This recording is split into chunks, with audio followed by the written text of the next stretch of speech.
Hello and welcome back to Shulchan HaRav. We continue in Hilchos, Betzias, HaPas, Siman Kuf Samach Ches, and pick it up with Sif Vav.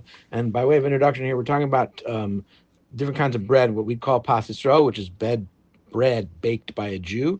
Then there's something called Pas Palter, which is baked in a bakery, probably by non-Jews, but it's got a hechsher, but it's baked by non-Jews because that's who works in the factory. And then there's something called Pas Nachri, which is bread baked by a guy in his house, and maybe also under kosher circumstances, but it was baked by a non-Jew, not by a company, but by an individual. So he's going to draw a distinction between Pas Nachri and Pas Yisrael. We're not talking here necessarily about Pas Palter, the manufactured bread from the bakeries.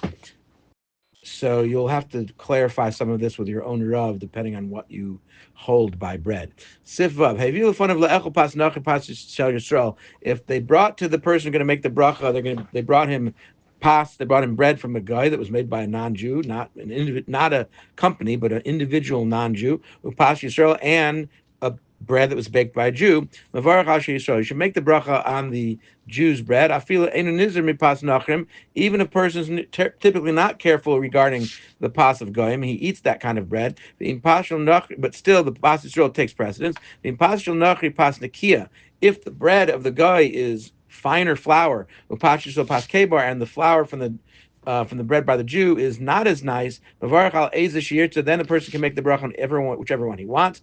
If they're both whole loaves, or they're both slices, Vishavas big dulasan, and they're the same size, and they're all from the same type of flour. But this is only a person who's not careful by the pas of nachrim. And again, this is bread baked by somebody in their house, not a company. And whether or not you eat that kind of bread is something you should be discussing with your Rav. Someone who is careful to not eat the pas of goyim, that doesn't eat goyish bread, he should never make a bracha on that bread ever. He should never be using that bread. Some say even if typically he is careful to not eat this kind of bread, he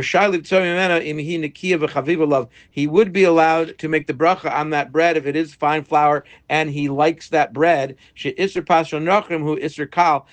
isser of eating the bread of goyim is a lenient isser, and Chazal they did permit it in certain circumstances when it was something the person really liked to eat. Because they say you should make the bracha on that which you like the most.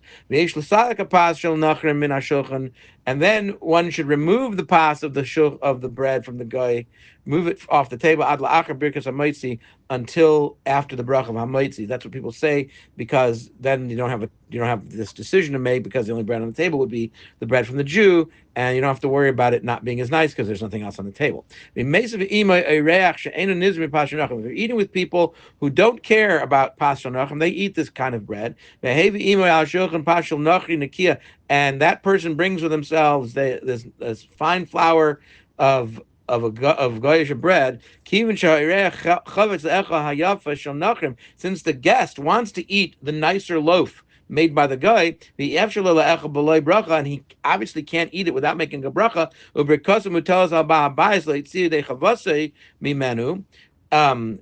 his bracha is the bracha for this is obligatory on the balabas, the owner of the home, to be mitzi everybody else from that bracha. Then in that case, the balabais wouldn't be able to make the bracha on the goyish bread mishum mitzvah, because that his guest really likes that bread. Since he's permitted to make the bracha on that bread, he's permitted to the whole meal. He can eat it the whole meal, because it's not kavadik for shemaim to make the bracha on it and then leave it there and not eat from it the rest of the meal. Even though you don't have to make the bracha on the more significant bread, the more important bread, the chaviv, and the one that you like the best, only if you want to eat from it, only then do you make the bracha on it.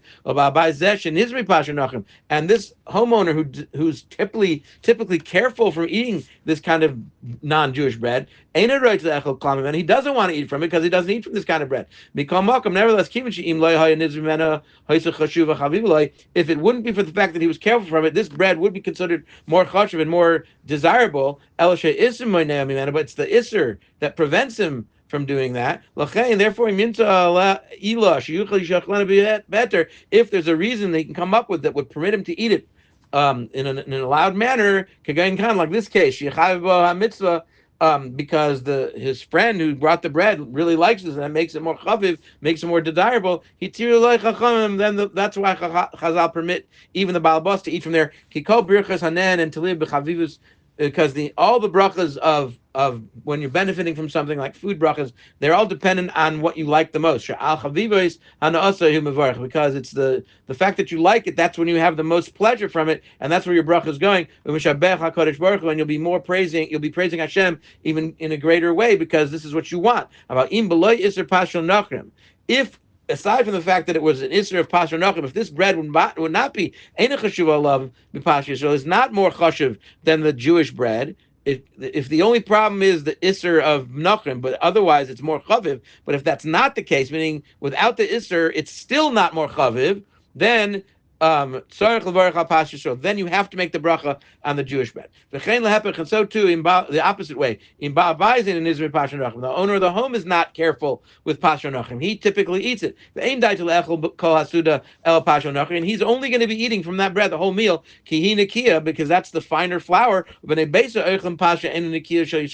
the people in his family who are careful, they are going to be eating bread that's not as fine a flour, but it's Jewish bread. Even though both of these breads are now in front of the homeowner, he has to make the bracha on the non-Jewish bread that's more fine, because he's only going to be eating that anyway. And that's what he likes the most. And even the people in his family are going to eat from the Jewish bread. That doesn't matter, because he's the one making the bracha. Have a great day.